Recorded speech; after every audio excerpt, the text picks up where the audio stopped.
One Steel Talks is very pleased to have with us today a living legend in his own right, Mr. Emmanuel Riley. Welcome to the studios of One Steel Talks, Jack. It's very good to have you here. Okay, we're just going to set the scene initially by saying that you are one of the greatest known pan tuners and also a soloist in your own right, and that you'll be receiving an award at the Lincoln Center 20th of June 2004. You will be one of 2 honorees at the acoustic pan jazz concert. So there's quite a few things coming up for you. Welcome once more, and just tell us a bit about yourself.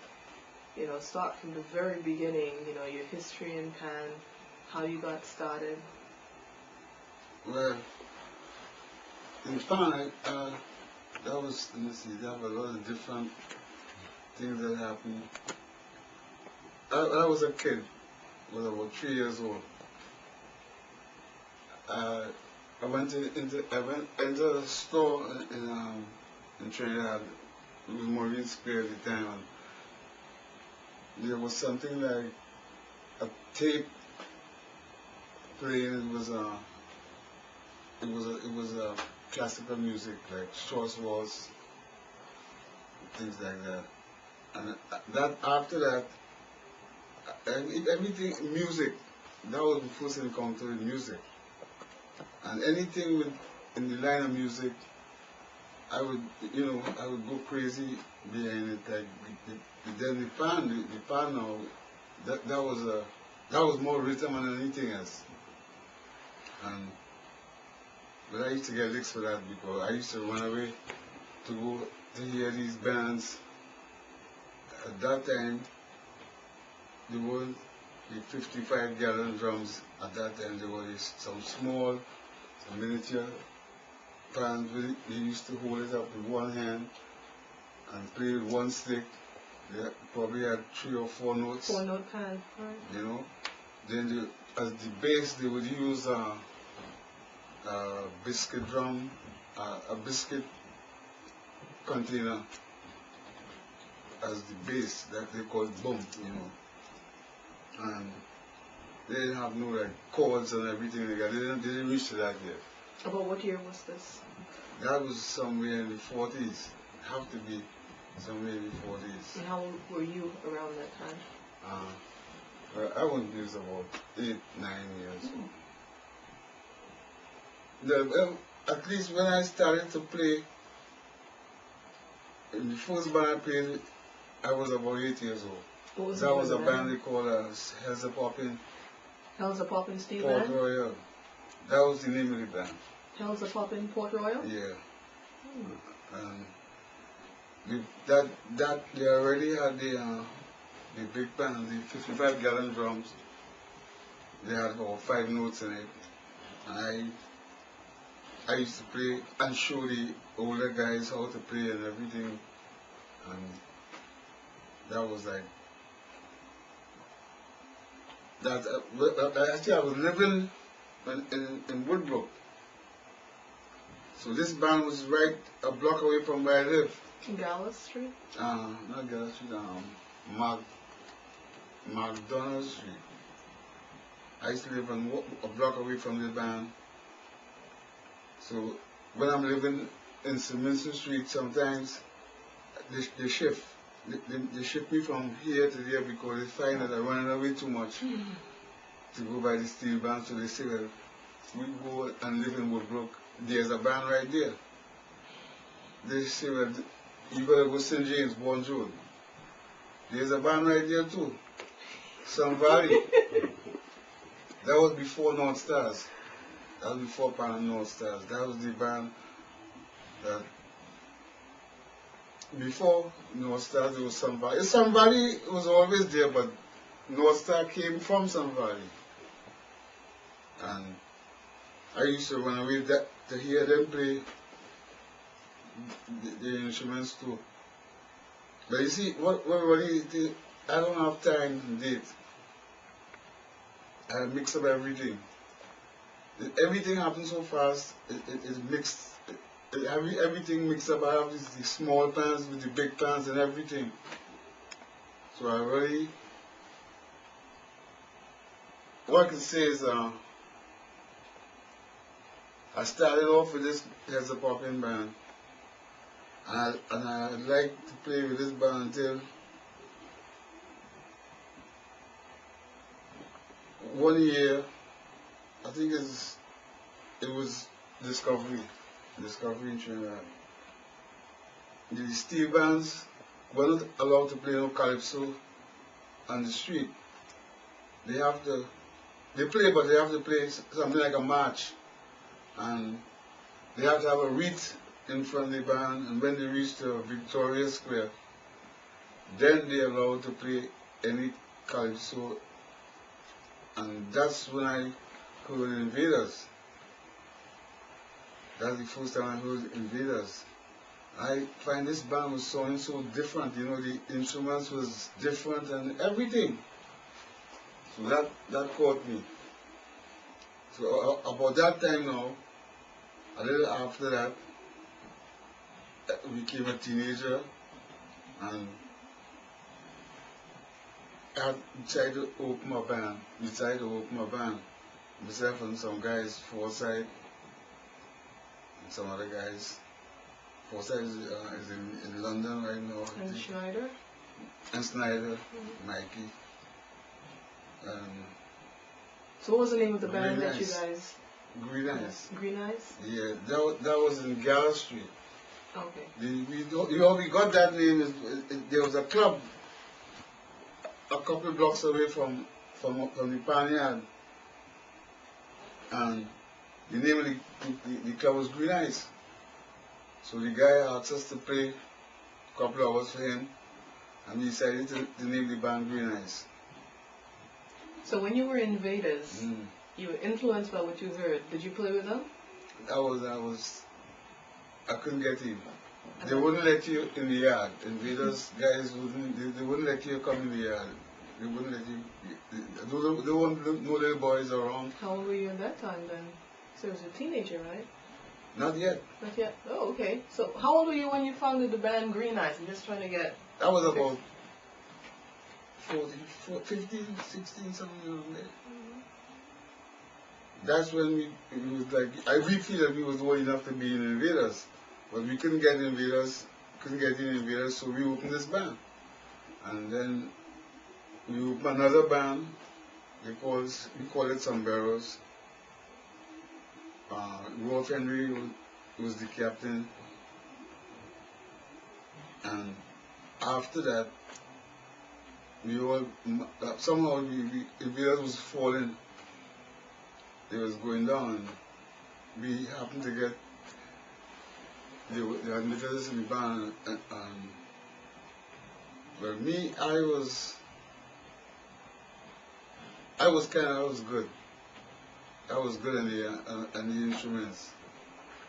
Forsyth, everybody was good, but they had something else in mind. They had other things to do. I had nothing to do but to be with, you know. So, like tuning to, we learned to tune in Green Eyes, myself and Snyder, because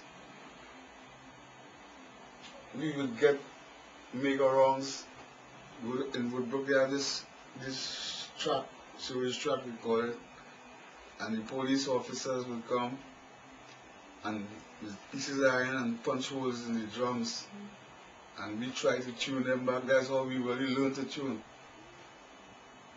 So, Mikey, he was tuning for Renegades. Renegades was in Barcelona Street, and that was single pan. At least they didn't have any double pans yet. So I used to go and fix the pans that he tuned, because I couldn't tune yet. I couldn't start from scratch and tune a pan at that time. So while I was up there, Bolty, who was the captain of Renegades, he asked me to, he said, try to make a pan from the beginning, sink it yourself, move it and tune it. So I tried it, and that's when I started the tune. That was I know that was somewhere around 1952. So like 2 years after 1954, I started taking on jobs to tune pan for bands all over Trinidad, all over Tobago. First band I tuned was 1954. It was a band in Speyside. I can't remember the name of that band. But I could remember the price of the bands at that time, because the entire band, basses, cellos, second band, guitars, tenors, everything, it came to $54. So a lot of money in those days. I could never forget, and the year was 1954. That's one thing I know, time and date. And then I started to tune and tune and tune.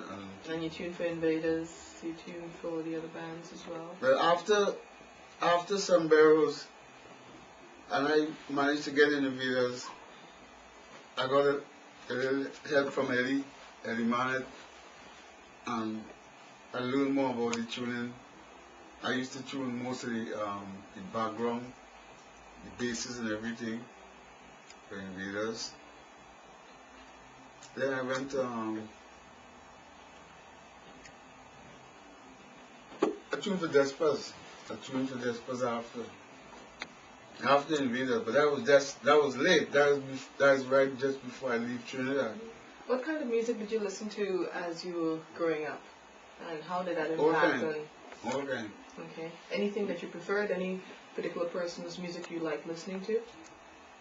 You know, I really like listening to everything. Jazz, classics, types for everything, classic and everything. And well, my father had a whole lot of different type of music, records. So I had access to all these different type of music. So I like the pan. So anything I hear, I try it on the pan instrument. Then sometime I made a recording. It was a classic, light classic. They call it Liver Strum. Then in Calypso tempo. So I used to do is to listen to all players. Each player had his style. Forsyth had his style. He anything with minor keys, that's his. Strong point. There's a guy we call Emmanuel from Crossfire. He was sweet. He used to play nice notes, you know. There's a guy Kelvin Hart. He was fast. He used to run all over that band, and he was good. Then, but after listening to these band players now, I used to listen to guys like there's a guy called Nev Sampson doing the trumpet for a band called Bob Listen, I think.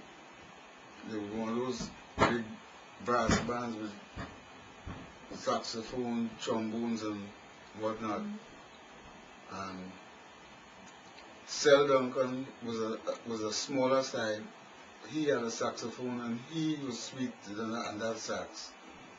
So I listened to all these musicians, and I took what they had, put it together with mine, and I decided to do something. So I chose a light classical tune, played in calypso tempo, and improvised like in jazz. And it did make a hit. What pans did you play at that point? Tenor. I used playing tenor at that time.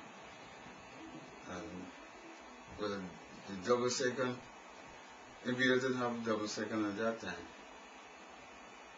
I remember when the Invaders got first introduced, Eddie first introduced the double second to Invaders. It was a guy they called Belgrave.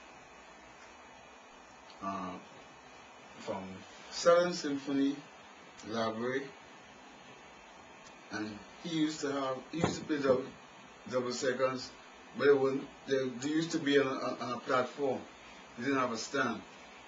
So Eddie was one of the top tuners at that time, so he brought his design for Eddie to make him a pair of double seconds.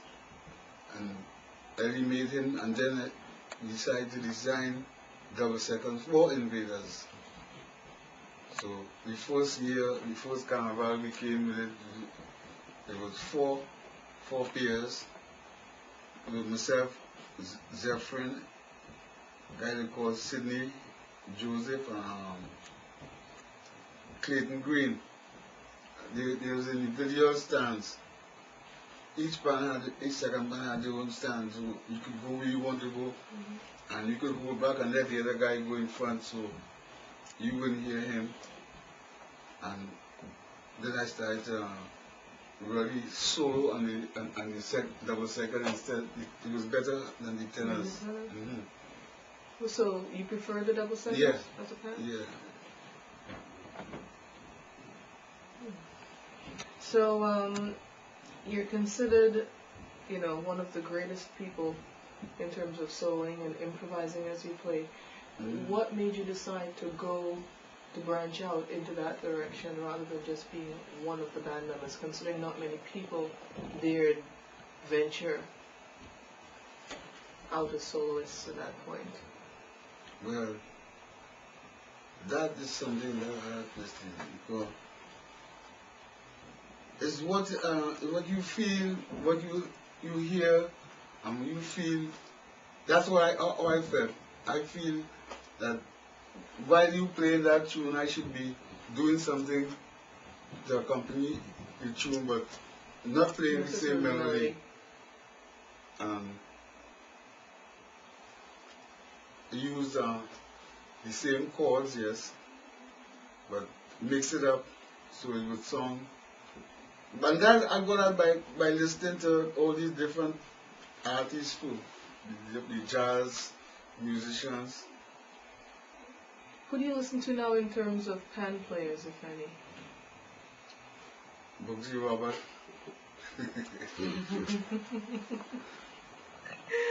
What is the biggest difference or some of the differences that you see right now in terms of when you were playing pan and learning and, honing your skills as opposed to how people learn to play pan now? Well, people learn to play pan now. It's a whole different because they learn by having an arranger, and he would show them a chord, but they could only play two notes at one time because two sticks they have. But you play two notes, and it could be more than one. It could be many different chords, but you just play those two notes, and that's all that they learn. And they would be playing a chord, and they wouldn't know what chord it is because the arranger doesn't tell them what chord it is. So he just simply play these two notes, and you play these two notes. And very rare you find a guy will get, a guy will be versatile and figure some things on his own. But the majority of them, they just play what the arranger show, and they don't know nothing else besides what the arranger show them. The chords. And that's a lot different to when we was starting to play, because we wanted to know about music. We wanted to know about music, so we used to read books, and I had a book home with a guitar. It was a guitar book. I used to try the guitar and everything, and she would bow these chords and everything, C major and whatnot, and then after, but I don't think that most of the players now is interested in that type of. So you mentioned the guitar. Yeah. That of course would lead me to ask, so besides pan and maybe looking at the guitar, any other instruments you got in touch with, or? Piano and everything, but piano and guitar, but that I was never taught. I never learned to play from a teacher. I would just do whatever on my own. I invent my own type of play with the wrong fingers. That doesn't make no difference. I hear something and you got the sound out. That's Mhm. fine. All right. I never really went to school to learn anything. The only thing I had, the guitar was, well, I had the book. I had the book there. I could read the chords. read the chords and everything. But with the piano, I never had no teaching. Well, we had access to pianos and things like that in 5 and 4 side in Woodbrook. What are some of your most memorable or proudest moments in pan throughout the years?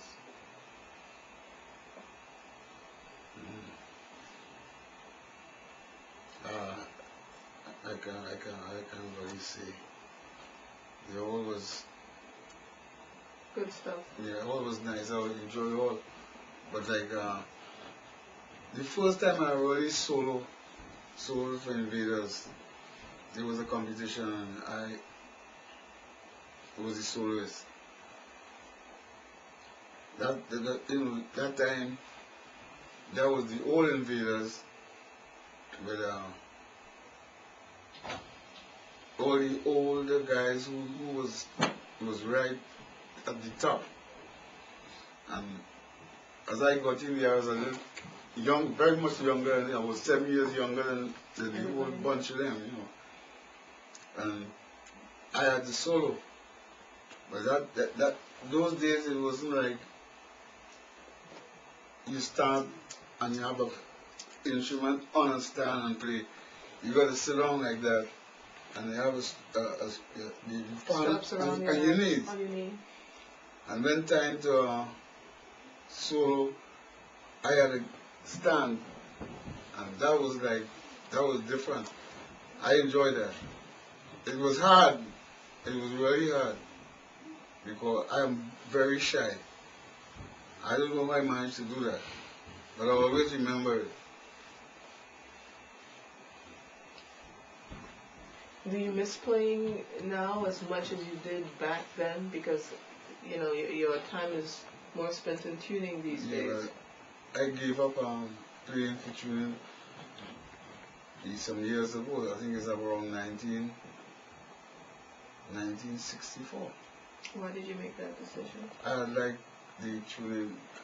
I like tuning more than playing.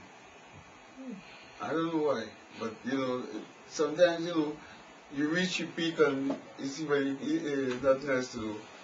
So I branched over, and I had like through Rudolph Charles. He showed me a lot of things about the tuning that I didn't recognize, and then I get to like the tune, love to make the instrument because that's how I managed to like Invaders because the tone was different, and that something that stayed with me. I would like to hear a nice tone on the instrument. Just another pan. I like to hear a different tone on the instrument, and that's what I like to work towards. So they make me love tuning more than anything else. Do you think that enough young people or other people are interested in tuning as needs be, given the time we are in? They should have a lot more, unless they're going to decide to make them by machine. Because there's a lot of players all over the globe, and no one tuner, a few tuners could supply all these players. So unless you have something mass production to make the instrument, you need to have a lot more. But a lot of people are not interested in it. because I don't know, maybe the hard work in it, sinking the drum they don't like. That's the part that they don't like. But that could be arranged because the way how they have things now, like for instance, like how Eddie have his sink his drum. You don't have to use no hammer to sink no drum again. So in the future, you should get some kind of machine to sink the drum, to maybe concentrate on the tuning. Mm-hmm. So they wouldn't have to think about the hard work, and maybe we should get a lot more. They should get a little more interested in actually getting the good work done beforehand and concentrate on the tuning. Take us through the process of, what you go about still when you tune pans, in a nutshell. Well, when I tune, every instrument I make, I discover something that I didn't know before. That's how it is. That's another thing about it. You will always find out something that you didn't do in the instrument before, and you try to correct that, and you always have something to go after. See that just an overview of it, Yeah, it's usually just sing the drum, and the feelings of the steel, you could know whether the drum would be, what to do with it, because it have a lot of different type of steel that you gotta tune different. You have different things you gotta do, because some steel, some drums, the steel is so nice that don't care what you do, you get a good one right away. Some is different. Some is you gotta work on it, and you gotta know exactly what to do to make it, to make it perfect. Do you tune an entire range of pans? Yeah. Any pan, bass, guitar, anything like that? Okay. Yeah. You mentioned that you thought that people should be more interested in the actual tuning aspect. Do you have anyone who's expressed that type of interest to you? Like no. The first thing they speak about is the 6-pound sledge, and they don't want to use it. They would say, I want to learn to tune, but that's sinking the drum, boy. Well, get somebody to sing, and but that's what they do in Trinidad. A while now, they have people doing everything. So you have the real tuners just tuning. But I could get some people to work for me here too. But there are things that I want to do in preparing the instrument that a guy who doesn't know how to tune wouldn't know, and it's things that you can't really explain to them. You got to get your hands in from the beginning. You gotta. So I would want to do most of this, but for myself. So because after it's finished preparing and tuning now, you won't have to make no shortcut to get a note, because the guy didn't do what you would have done. Anything in terms of history that you would like to talk about? Any experiences? Anything that's pan related? Anything you'd like to get out there? Set the record straight? Anything you'd like to share? No, I think the record is already straight. Really, well, let's talk about Steelpan. I spoke about playing and tuning, and there are other things about Steelpan too, like the fighting in those days. Like right after, around World War II. After, I would say, because if you check the steel bands, the names, they name the bands, it's all related to World War II. Like you would have Tokyo, the Japs, Casablanca, Red Army, and everything was sort of related to World War II. And they used to fight the same way. For no reason, you would have bottles and stone throwing, and I didn't like it. I didn't like it because it's music. It's music. I don't like that. But there's nothing you could do about it at that time, as a little guy or even a big guy, because once you belong to this area, that guys in the west, guys in the east, they don't pull it. So you got to defend yourself anyway. So you would have to throw bottle and stone too. So you get involved in something that you really don't want to get involved in. But that's how it was. So that's why our parents didn't want us to get involved in the steel band, because that's what it was all about.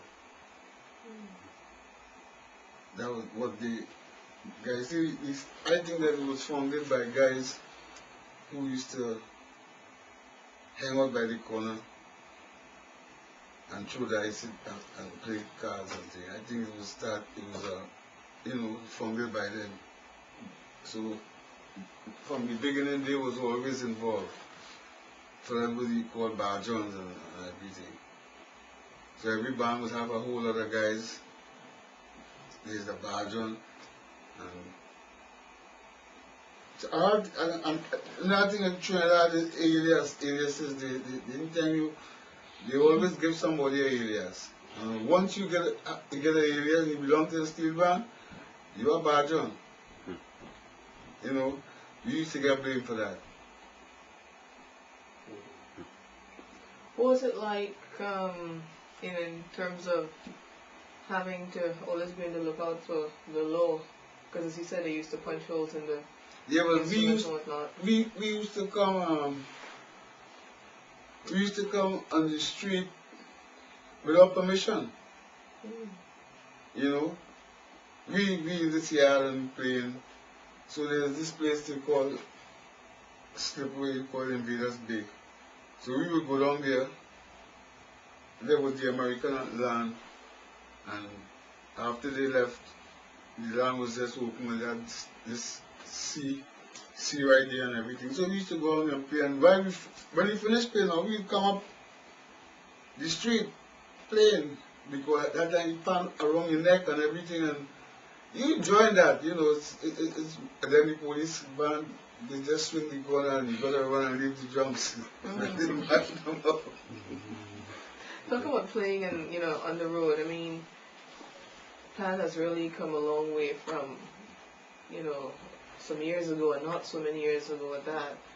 There used to be large contingents, representations of Steelpan on the road, especially like for Juve. Now, it appears that you barely get that many players out there, and you can't even get people to push and hold the pans. They commercialize the whole thing. That's right. What are your thoughts on that? Well, I rather a band with the stands, the same band that is going to be in Panorama.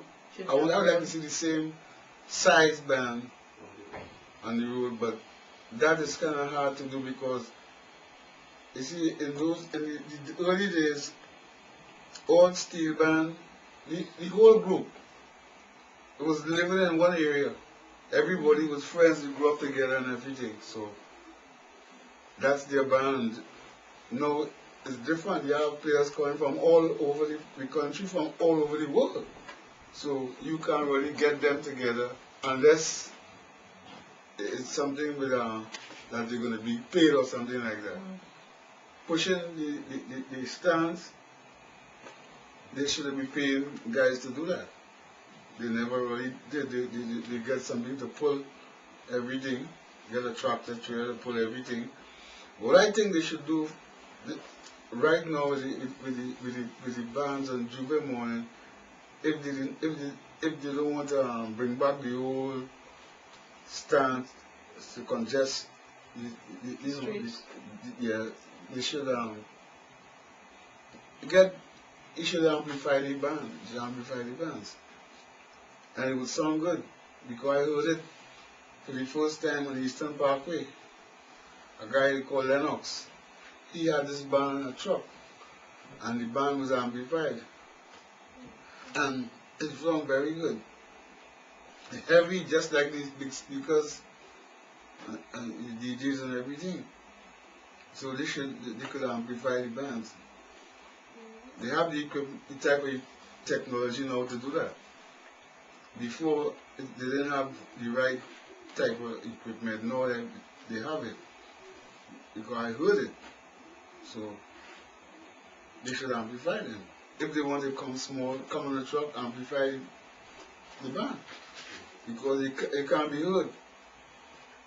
One tuner on his own, say he has a band of, say, 75 players, which would mean, of course, you can have a set of basses, you're talking about your guitar pans, When do you start that kind of work to get an entire band tuned as a single tuner? No, we're not talking about if you have to even make any of the instruments, but for instance, if you just had to get that band into some sort of, playing format. Blending a band. That could take about 2 or 3 days. If one guy is doing it. It take about 2 or 3 days. But like making them is different. Because I really don't know how long it would take to make a band right now. That's it. Yeah, well, this is why I said that. I don't know how long it would take to make a band that size. Do you, as a tuner, experience any challenges when it comes to the differences in temperature? Like for winter, for summer, the different stresses on the pans and stuff?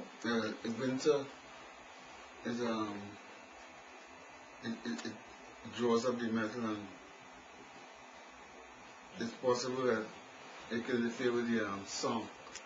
Because I remember once we were someplace in Michigan. We played on a showboat, and the instruments, they all went from C to C sharp. They went right high. They went high. They all went together, not 1 or 2 notes. The entire band went from C to C sharp. And that's because it was very cold and windy and everything. Now, if it gets hot, it's very hot, you can lose some notes too. But the improvement that the tuners made during the years is like they learn a lot of things so that these things wouldn't bother the instruments too much.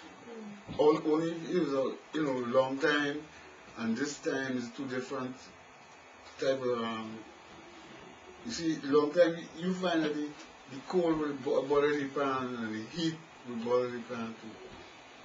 But now, very rare. The pan if it's not a good instrument, it's different. But the things that they learn about the notes and how to tune them, for them to stay and everything, it doesn't bother. The most thing that bother a pan if it falls. So because the heat and cold doesn't do too much. Such a major factor anymore. No. Right. The jazz you listened to, you heard it on the radio, or you had records? I had some records. I bought some records in London. It was cheap, and I bought a lot of records in London. I used to listen to all these different artists, I like to hear people do different things with the instruments. Instead of just playing one thing, you do something on your own. That's how I get to like jazz. You toured with the National Steel Orchestra of Trinidad and Tobago. At that time you went to Wales and a few other places. Tell us about that. To Scotland. We toured in London in 1965. 1964, we we had a small tour in the United States. 1960, in 1967, we went to Canada, Expo 67.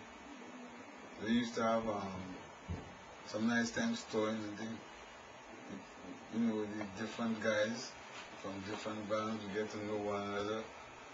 We get to be very friendly. We don't usually have a get together with most of us on the Tuesday after Carnival in Trinidad, in Belmont by Hillboard. The same national Steelpan guys get together, and it's a reunion. How large was the band when you were touring? Well, it was about 40 members. Were you tuning at that time for the band, or did they travel with another tuner? No. Well, I was the tuner because Eddie Mike was the official tuner, but he never toured with the band.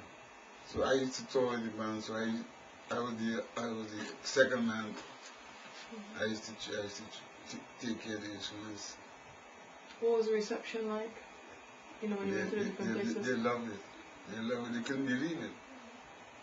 People couldn't believe it. They used to come and look all under the drums to see if you have any, what is the song is. It's like, where's the organ? You still do. You know? And like in '64, when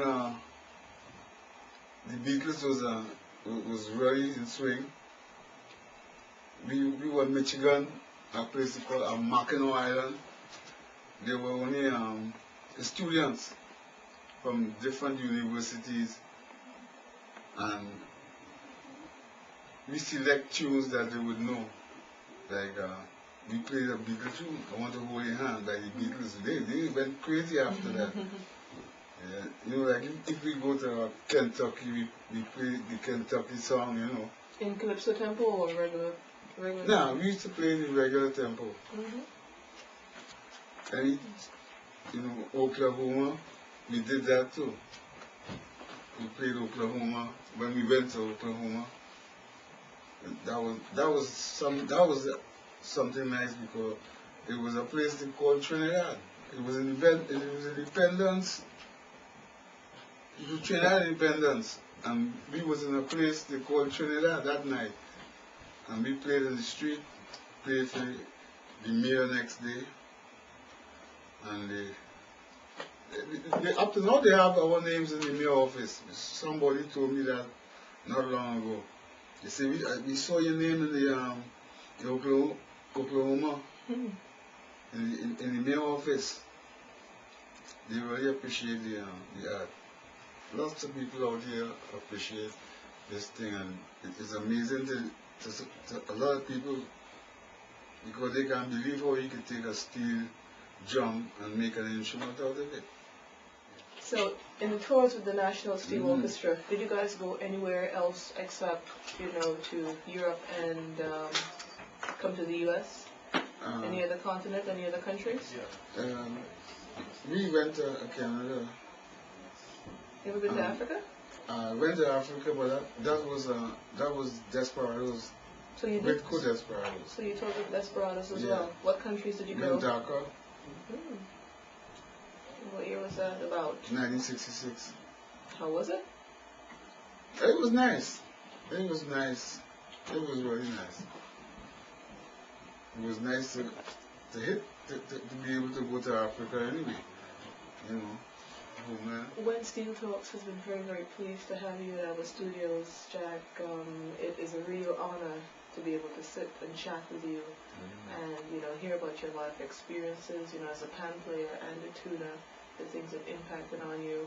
And it's good to have that for archival purposes because not very many times do we get the opportunity to hear from people like yourself directly.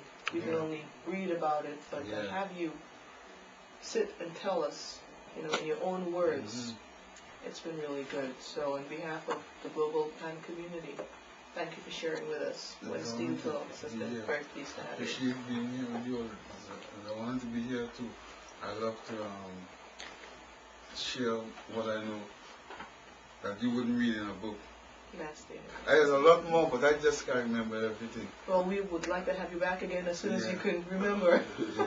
a lot I more. start writing down something because there's a lot of things that I would like to share that you just can't remember. On the spot. Mhm.